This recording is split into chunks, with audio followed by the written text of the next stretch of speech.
every living organism is composed of chemicals which can be either elements or compounds. The elemental composition of living tissues can be determined by following a technique known as elemental analysis.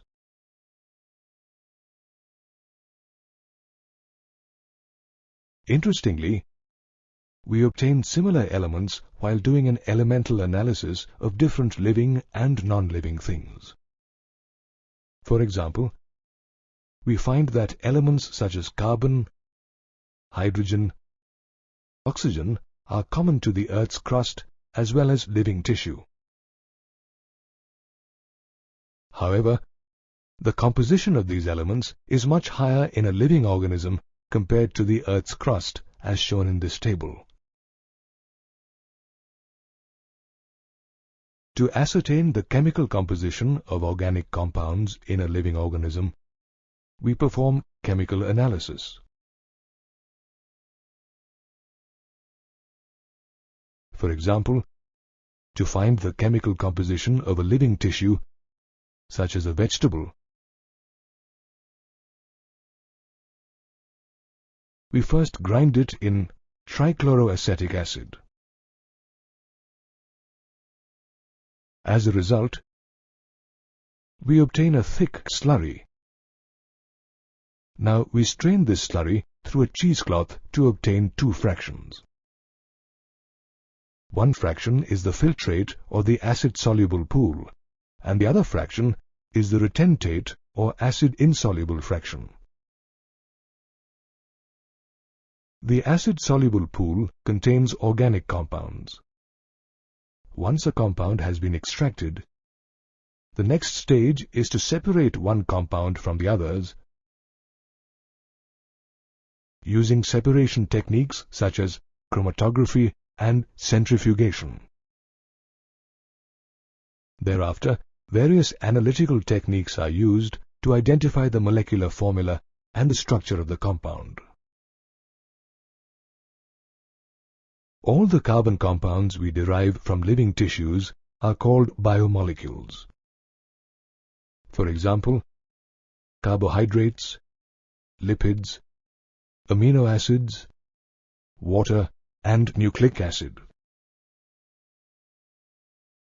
Biomolecules such as amino acids and sugars are also known as metabolites because they are intermediates and products of metabolism.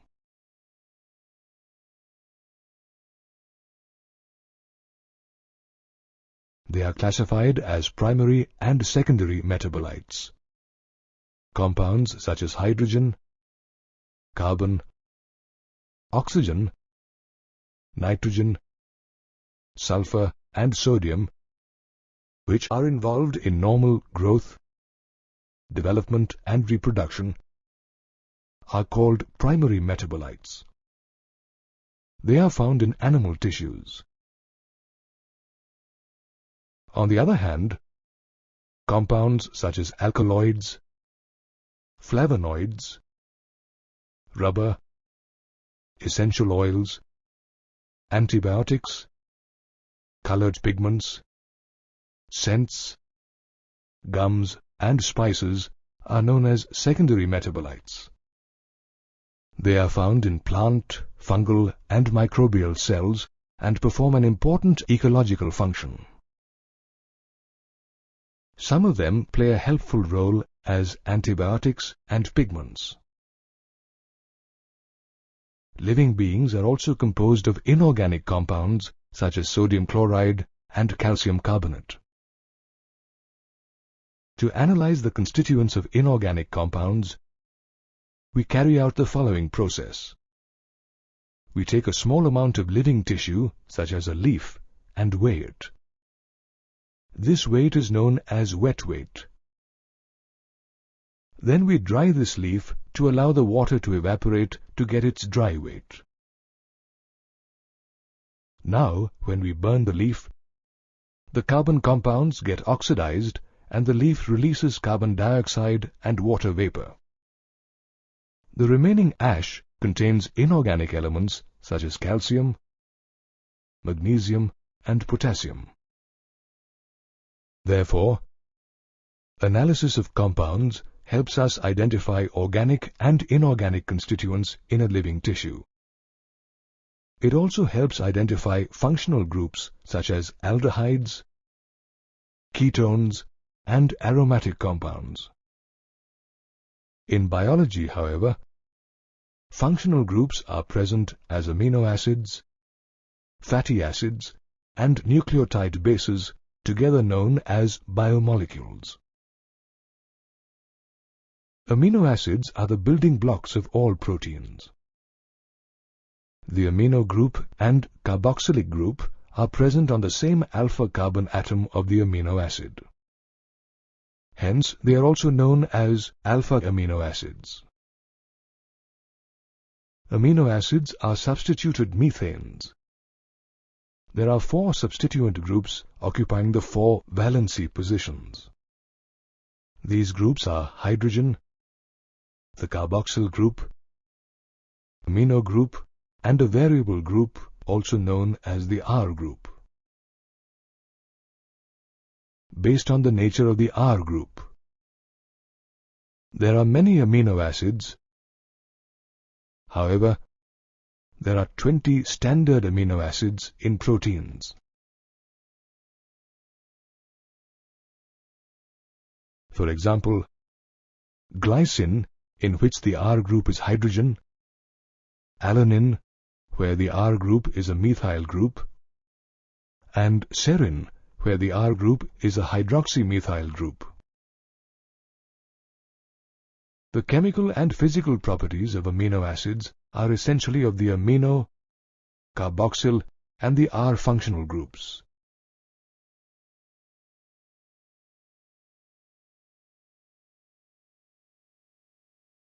As amino acids contain both the amino group and carboxyl group, they can be acidic, such as glutamic acid, basic, as in the case of lysine, and neutral, like valine. Similarly, there are aromatic amino acids such as tyrosine, phenylalanine, and tryptophan. A unique property of amino acids is the ionizable nature of the NH2 and COOH groups. Amino acids behave as both bases and acids. In solutions at a particular pH, ions with both positive and negative charges are equal. This form is known as the zwitterionic form. Another group of biomolecules is fatty acids. Long chains of fatty acids and their derivatives lead to the formation of lipids. Lipids include a broad range of molecules such as fats, waxes, fat-soluble vitamins, and glycerides. They are generally insoluble in water. Fatty acids that form lipids have a carboxyl group attached to an R group. The R group could be a methyl, ethyl, or a higher number of CH2 group with 1 carbon to 19 carbons. For example, palmitic acid has 16 carbons, including a carboxyl carbon. Fatty acids can be saturated or without a double bond. They can be unsaturated or with one or more C double bond C. Glycerol or trihydroxypropane is a simple lipid. When fatty acids combine with glycerol, they form esters, also known as glycerides. Glycerides can be monoglycerides, diglycerides, and triglycerides. Based on their melting points, glycerides may be either fats or oils. Oils have a lower melting point and hence remain as oil in winter, while fats freeze easily at low temperatures. Lipids, that contain phosphorus and a phosphorylated organic compound are known as phospholipids. They are found in the cell membrane. Living organisms also have many carbon compounds with heterocyclic rings, such as adenine, guanine, and thymine. These compounds are called nucleotide bases, and they are important biomolecules. When carbon compounds with heterocyclic rings are attached to a sugar, they are called nucleosides. For example, adenosine and thymidine. On the other hand, if a phosphate group is also found esterified to a sugar, they are called nucleotides such as adenylic acid and thymidyllic acid. Nucleic acids such as DNA and RNA consist of nucleotides. They are molecules involved in heredity. Thus, biomolecules act as building blocks of life and perform vital functions in living organisms. All living organisms produce organic molecules called biomolecules. Biomolecules can be broadly divided into two types: biomicromolecules and biomacromolecules. On performing a chemical analysis, we find that biomicromolecules are chemical compounds found in the acid-soluble pool with molecular weights ranging from 18 to 800 daltons. Some examples of biomicromolecules are water, minerals, amino acids, sugars, lipids, and nucleotides. On the other hand, biomacromolecules are compounds found in the acid-insoluble fraction. They have molecular weights in the range of 10,000 daltons and above.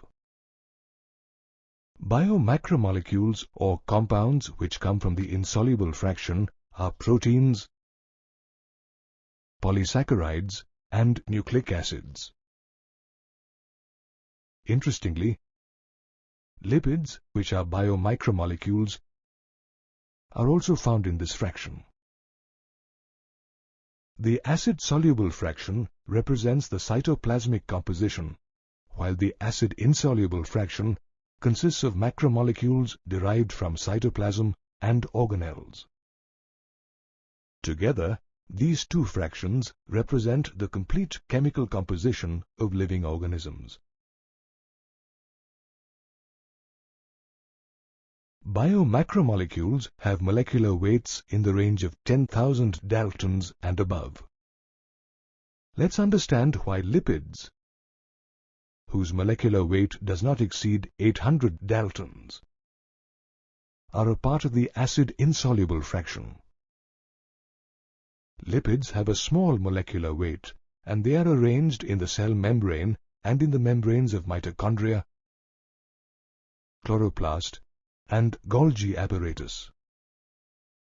During a chemical analysis, when we grind a tissue, the cell structure ruptures and various membranes break into pieces and form vesicles. These vesicles are not water-soluble because lipids are hydrophobic. So, they get separated along with the acid-insoluble pool. We'll now learn about polysaccharides in the acid-insoluble fraction. Polysaccharides are long chains of sugars. They are thread-like structures consisting of different monosaccharides as building blocks. In a polysaccharide chain, for example in starch, the right end is known as the reducing end, while the left end is called the non-reducing end. Polysaccharides can be divided as homopolysaccharides or heteropolysaccharides. When all the monosaccharide units in a polysaccharide are of the same type, it is called a homopolysaccharide or simply homopolymer. Some examples are cellulose, starch, glycogen, and inulin. Cellulose is a homopolymer consisting of only glucose as a monosaccharide unit. Some examples of cellulose are a plant's cell wall, paper made from plant pulp, and cotton fibers. Starch, on the other hand, is a homopolymer of glucose which acts as the storehouse of energy in plant tissues. Starch forms helical secondary structures, and in that position, it can hold iodine molecules. Conversely, cellulose cannot hold iodine molecules as it does not contain complex helices. In animals, glycogen acts as a homopolymer formed of glucose as a monosaccharide unit, a variant of starch. Inulin is a polymer of fructose. Polysaccharides, which are formed of more than one type of monosaccharide unit, are called heteropolysaccharides or simply heteropolymers. They are complex in nature, with amino sugars and chemically modified sugars as building blocks. Glucosamine and N-acetyl galactosamine are examples of heteropolymers. Another type of biomacromolecule in the acid-insoluble fraction of living tissues are nucleic acids.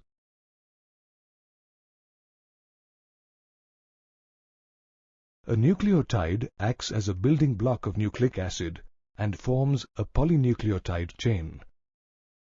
A nucleotide has three chemically distinct components, namely a heterocyclic compound, a monosaccharide, and phosphoric acid or phosphate. The skeletal heterocyclic ring compounds are actually nitrogenous bases such as adenine, guanine, uracil, cytosine, and thymine. There are two types of nitrogen-containing bases, namely purines and pyrimidines. In a purine, 6-member and 5-member nitrogen-containing rings are fused together. Pyrimidines, however, have only a 6-member nitrogen-containing ring. Therefore, adenine and guanine are substituted purines, while uracil, cytosine, and thymine are pyrimidines. The sugar found in nucleotides is either ribose or 2'-deoxyribose. Both these are monosaccharide pentose sugars. Therefore, nucleic acid containing deoxyribose is called deoxyribonucleic acid or DNA, while the one with ribose is called ribonucleic acid or RNA. Both DNA and RNA carry genetic information and are found in the cells of all living things. Together, polysaccharides, nucleic acids, and polypeptides or proteins form the macromolecular fraction of all living tissues. Proteins are important biomolecules needed by all living organisms. They are polymers of amino acids arranged in a linear chain and linked by peptide bonds. Therefore, they are also known as polypeptides. Amino acids that go into the making of proteins can be essential or non-essential. essential amino acids are found in our diet, while non-essential proteins are synthesized by our body. There are 20 types of amino acids that come together to form proteins, and so they are also known as heteropolymers. In a heteropolymer, there are different types of monomers repeating n number of times. Proteins form very interesting three-dimensional structures.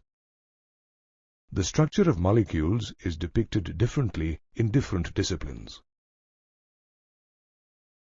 In chemistry, structure means the molecular formula. For example, salt is also known as sodium chloride or NaCl, where NaCl is the molecular formula and not the structural formula. On the other hand, organic chemists present a two-dimensional view of molecular structure. For example, in benzene or naphthalene, this structure represents the structural formula, whereas the molecular formula is C6H6. Physics considers a three-dimensional view of molecular structure. However, biochemists have described the protein structure at 4 levels: primary, secondary, tertiary, and quaternary structure. Let's learn more about them. The primary structure is the simplest structure, which refers to the positional information of amino acids in a protein.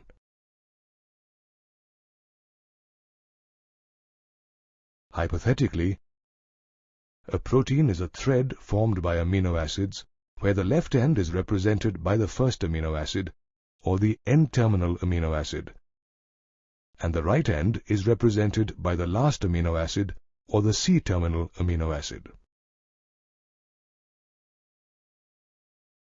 The protein thread is represented as a horizontal straight line so that the position of the amino acids can be determined. However, in nature, proteins are not completely straight but are folded in the form of a helix, somewhat like a revolving staircase. In the secondary structure, amino acid links get longer, and due to the heaviness of the molecule, it tends to bend. This preliminary bending is considered to be the secondary structure. It is either an alpha helix or beta sheets. The third level of protein structure is the tertiary structure. It refers to the three-dimensional structure of the entire polypeptide chain. The function of a protein, except as food, depends on its tertiary structure. If this is disrupted, the protein is said to be denatured and it loses its activity.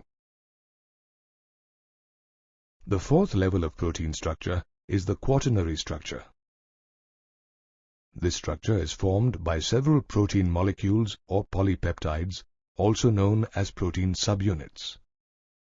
These subunits are arranged as a linear string of spheres arranged one upon each other in the form of a cube or plate. For example, adult hemoglobin consists of 4 subunits, 2 of which are identical to each other. Therefore, 2 alpha-type subunits and 2 beta-type subunits collectively form human hemoglobin.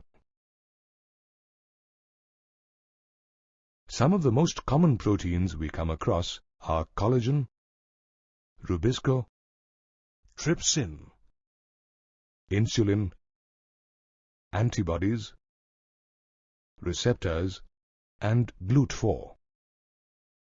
Let's learn more about each of these proteins. Collagen is the most commonly occurring protein in the animal world.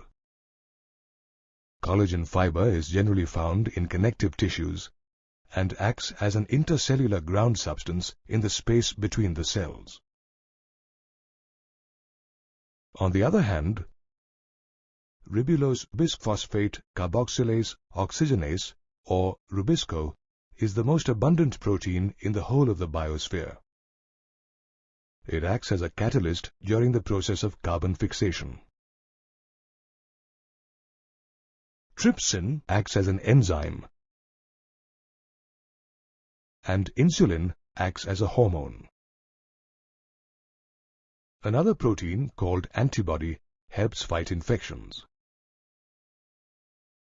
Receptor, another protein, helps in sensory reception, while glucose transporter 4 or GLUT4 helps in transporting glucose to the cells.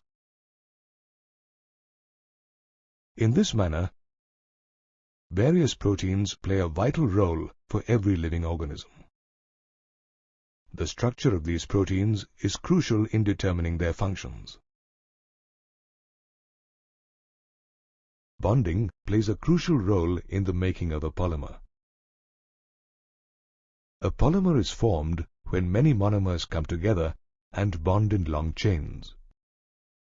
For example, polyethylene is made up of repetitive units of ethylene monomer. Let's look at the bonding in biomolecules such as proteins, polysaccharides, and nucleic acids. Proteins are amino acids linked by peptide bonds. This chemical bond is formed when the carboxyl group of an amino acid reacts with the amino group of the next amino acid, losing a water molecule. This process is also known as dehydration. Polysaccharides are formed when several monosaccharides link together by a glycosidic bond. This bond is also formed due to dehydration. The glycosidic bond is a functional group that can exist between two carbohydrate molecules or between a carbohydrate and a non-carbohydrate molecule, as between glucose and serine. The bonding in nucleic acids is different. Here, the 3' carbon atoms of one sugar of a nucleotide are linked to the 5' carbon atoms of the sugar of the succeeding nucleotide by a phosphate moiety. The phosphate and hydroxyl groups of sugar join to form an ester bond. The ester bonds formed by the phosphate group between the 3rd and 5th carbon atoms of adjacent pentose sugar rings are called phosphodiester bonds. This bond links 3' carbon atoms of one sugar molecule with the 5' carbon atoms of an adjacent sugar molecule.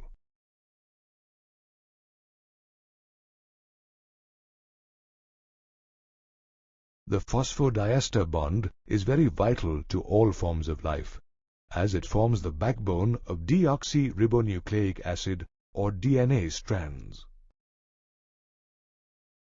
According to the famous Watson-Crick model, the B form of DNA is the native conformation of DNA in solution. The B form of DNA is a metabolically stable configuration. Some of the features of bDNA are that it exists as a double helix. Two strands of polynucleotides run in opposite directions. In other words, they are antiparallel. That is, one strand runs in 3' to 5' and the other strand runs in 5' to 3' directions. The backbone of DNA is formed by a sugar-phosphate sugar chain.